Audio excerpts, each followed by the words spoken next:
fantastic interns. I'm Comfort. And this is Gloria. Together, join us on this journey to Badagry, where history meets modernity. I'm Adedoja Salam Adeni, and you're watching Inside Lagos. Please come with us.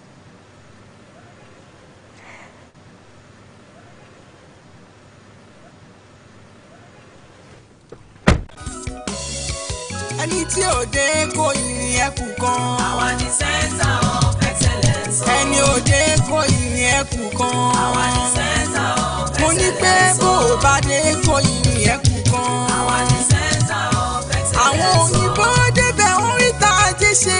Àwa ni center of excellence. Haúsá débẹ̀ wọ́n rí tá a jẹ́ ṣe. Àwa ni center of excellence. Àwọn Ìgbò débẹ̀ wọ́n rí tá a jẹ́ ṣe. Àwa ni center of excellence. Gbogbo Yorùbá débẹ̀ wọ́n rí tí wọ́n mú lọ. Àwa ni center of excellence. Ẹni òde kò yìn ẹkù kan. Èkó ò ní bàjẹ́ lórí àwa. Àwa ni center of excellence. Ọ̀pọ̀ ò bá dé kò yìn ẹkù. Èèyàn ò TVC rẹ̀ mọ̀ yẹn dọ́ TV Continental òye rẹwà ìmọ̀ èèyàn kíkó àtúmẹ̀ òkì kó yọ̀yọ̀. The Lagos Badagry Expressway project is nearing completion. The expressway is being reconstructed and expanded to a 10-lane highway with focus on improving international trade and economic activities.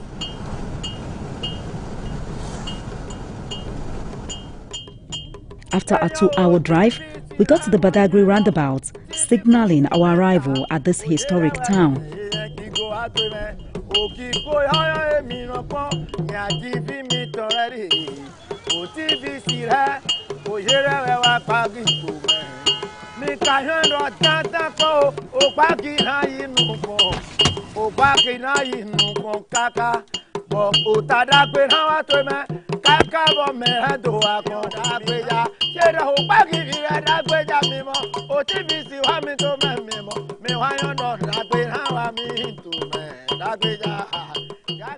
Welcome to Badagry, a historic town on the coast of Lagos State, Nigeria, known for its rich cultural heritage and significance in the transatlantic slave trade. Badagry is a town with a storied past and a vibrant present. From the iconic Badagry Heritage Museum to the bustling streets of the town, we explore the sights, sounds, and stories of this community. Come on, let's embark on this adventure together. Badagry roundabout is the heart of the town, with cars, buses, and motorcycles navigating through the intersection, surrounded by the street vendors and pedestrians going about their daily business. I've had the privilege of sharing numerous stories from Badagry town, including the history of the slave trade and the point of no return, the unique sator drum beaten by orphans, and the condition of their roads, as well as the vibrant fish market, among others. Today, we are visiting the vacated slave market, where slaves were sold just like commodities. Anogosho is a tour guide.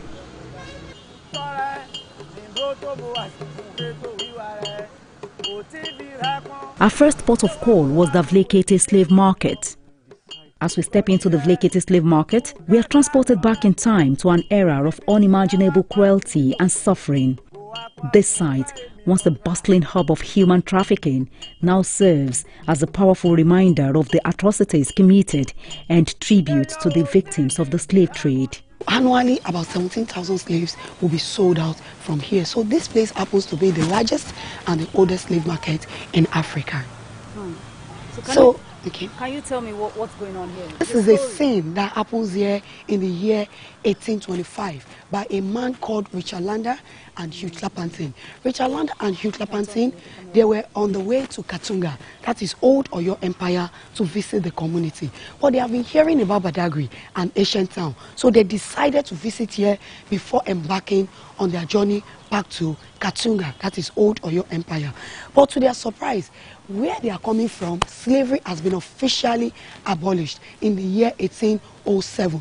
And when they came, 1825, slavery, was still going on in Badagry. And it was just about 18 years after.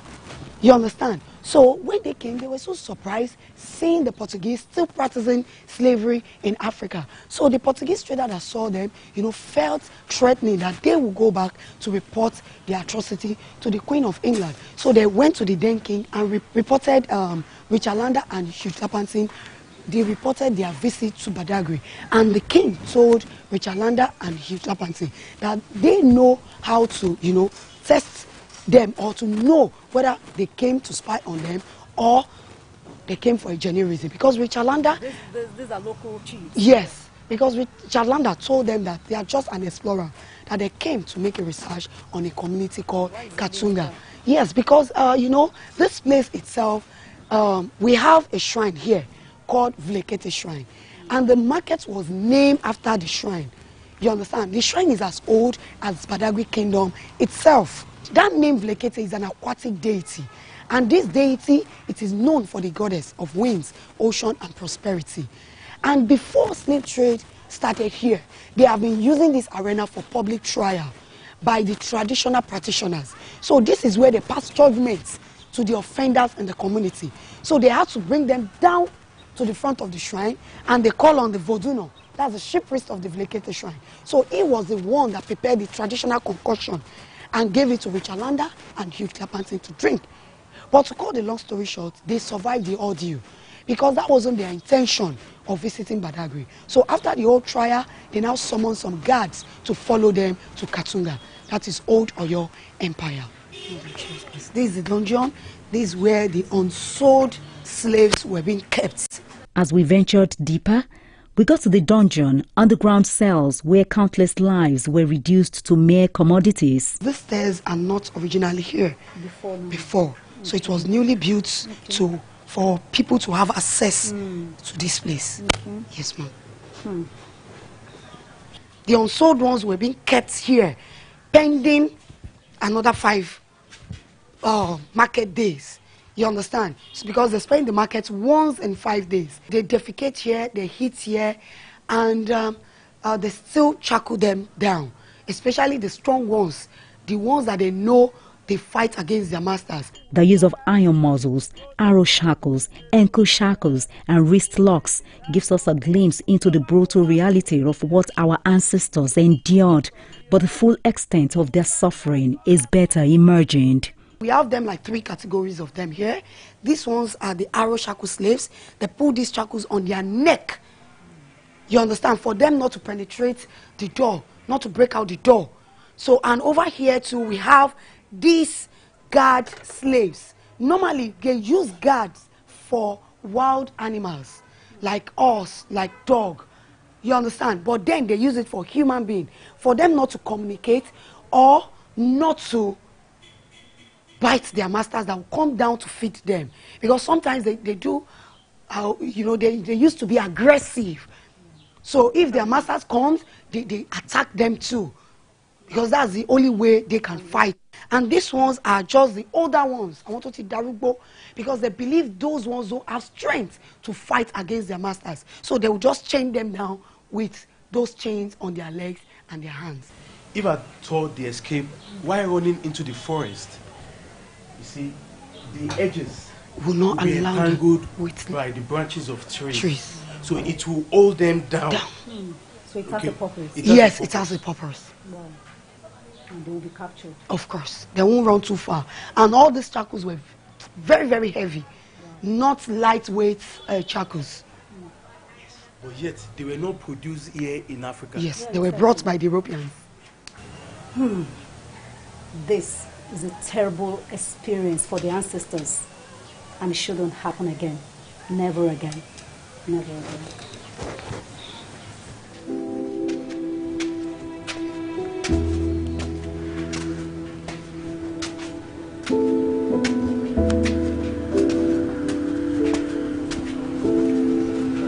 Shackles like that. Heavy ones, not light. So even if they see gutter water, they want to taste. While many have documented the dark history of the slave trade in Badagry, few have shed light on the triumphant story of its abolishment. We are also here to be told how this practice was finally brought to an end. All roads lead to Aovi Kokotas. Within the quarters lies the Wawu compound, a landmark of immense historical importance, the spot where the slave trade was officially abolished, freeing countless lives from bondage. This cannon gun you are looking at here in Badagry was a gift to the Wawu family in 1843. Slave trading was going on, but the Wawu family supported the abolition of the slave trade. People hardly talk about Africans that supported the abolition of slave trade.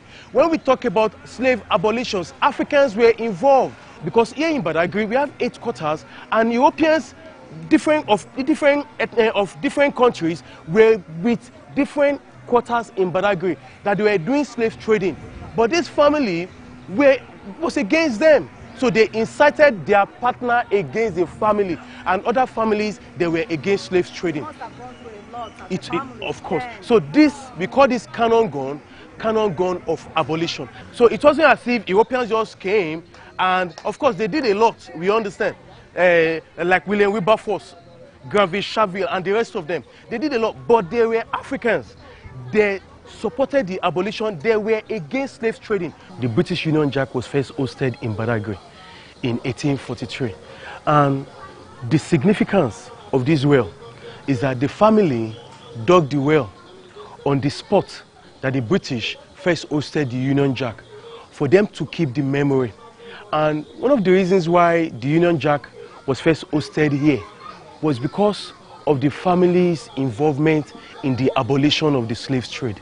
His commitment to making Badagry a tourist attraction during the tour of the ancient town and visit to heritage sites. It's really to just make, Lagos and Badagry in particular a tourist destination, for all of our international and local audience to know that we're ready, we're fit, and we're going, across another point in the water to see for ourselves, the entire journey around slavery, and how Christianity came to the country, how it birthed in Badagry and the rest of it. So these are the artistic impressions of the slave market just left. So that's the dedicated slave market in Badagry. So this is the slave market in Zanzibar. These are rejected slaves on Marcos. So this is how you can see how the level at which the Africans were reduced to.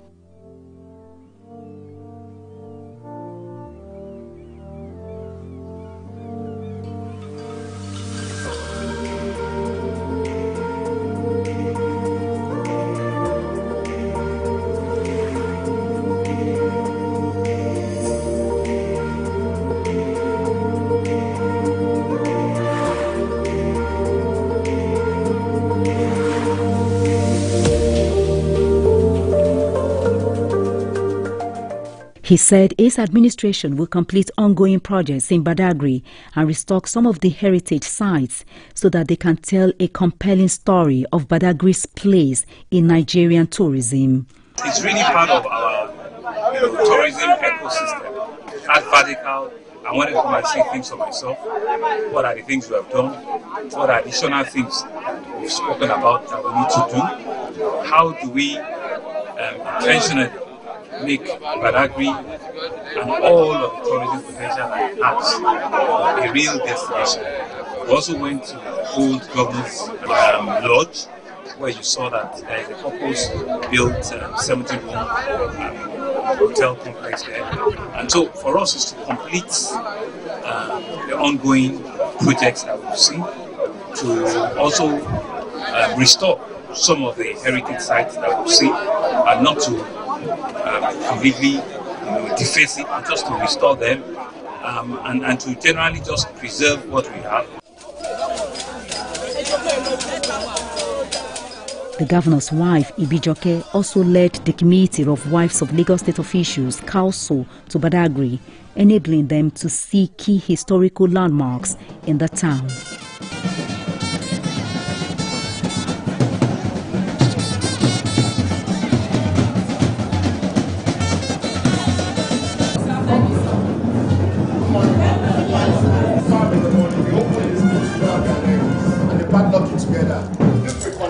One another, like 12 of them will be on a single farm while they march them down to the farm. When they get to the farm in the morning, in order for them to work properly, they use this on one person's leg, another person's leg, and padlock it together. This one is used for any slave that tries to escape. This would have been in the fire and red hot. They use the sharp edge to pierce and pin their foot down to a tree on the farm. And this is used for their mouth, so as for them not to eat or to communicate with one another while working on the farm. They perforate their two lips with a very hot iron. They force it out of this place and they padlock it together. This will not allow them to talk or to eat from the farm produce. This is used for the little children. They use this to chain like 5 or 6 children together. They put them down somewhere so that they don't disturb their parents. While this is used for any stubborn slave, they break the bones here, they force their hand into this bone, and they lose this knot, they tie it to a very tall tree, while they suspend their legs from the ground. These are the money they spend in those days. These are called cowrie shells. This money were not recognized by the whites. So they bring items like gunpowder, bottles, mirror in exchange for slaves. Then they exchange a bottle of dry gin for 10 slaves. And this is a cannon gun. This cannon gun is shot 3 times in those days. The first one in the morning tells you the slaves are going to the farm. The second one in the afternoon tells you the slaves are coming, while the third one at night is a curfew that nobody should be found outside again. And this is where the slaves have their drinking water. They chain their 2 hands to the back, they tie their 2 hands to the back, and they beg to lap water like animals. Any one of them who could not bend will be given 7 handfuls of water for the day. It's an opportunity to showcase Lagos. It's an opportunity to create awareness for quite a number of Lagosians that live in Lagos but don't even really understand and explore the beauty of Lagos and the potential inside Lagos. From the Badagry Heritage Museum to the site of the fallen Agia tree, where Christianity was first preached in 1842, to the first-story building in Nigeria, the first Christian burial site, Seriki Abbas Brazilian Barracoon, Berefu Island, to the point of no return, Badagry is undoubtedly a town rich in history.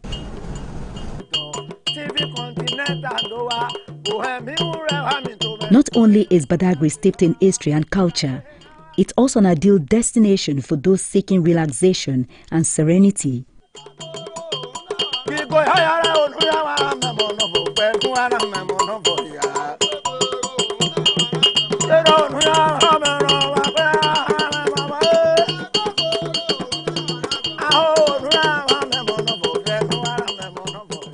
The town is reputed for its scenic beauty, landscapes, and warm hospitality, making it a perfect gateway from the hustle and bustle of the city life. This is one of the chill-out zones in Badagry. This floating relaxation center is situated on Lagos Badagry Port Novo Lagoon. The lagoon stretches as far as Benin Republic and Togo. Its connection to the creeks into the hinterlands aided the movement of slaves to the coast. We climbed to the top of the tree house to unwind and enjoy some leisure time.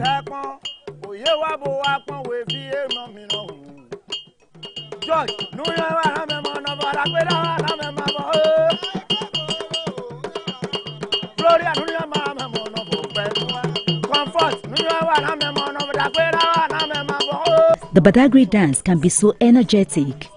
Its intricate steps have a way of captivating me.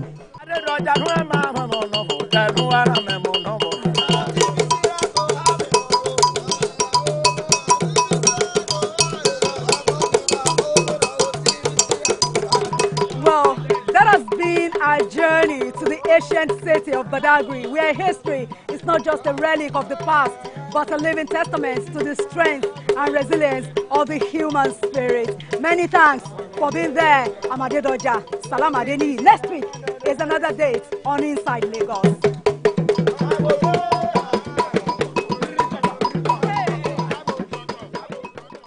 Magoons they know, youth them know, it could not be a malo no get a malo recete. Talk about mainland, talk about security, talk about island, talk about good roads, talk about some wood, talk about good life.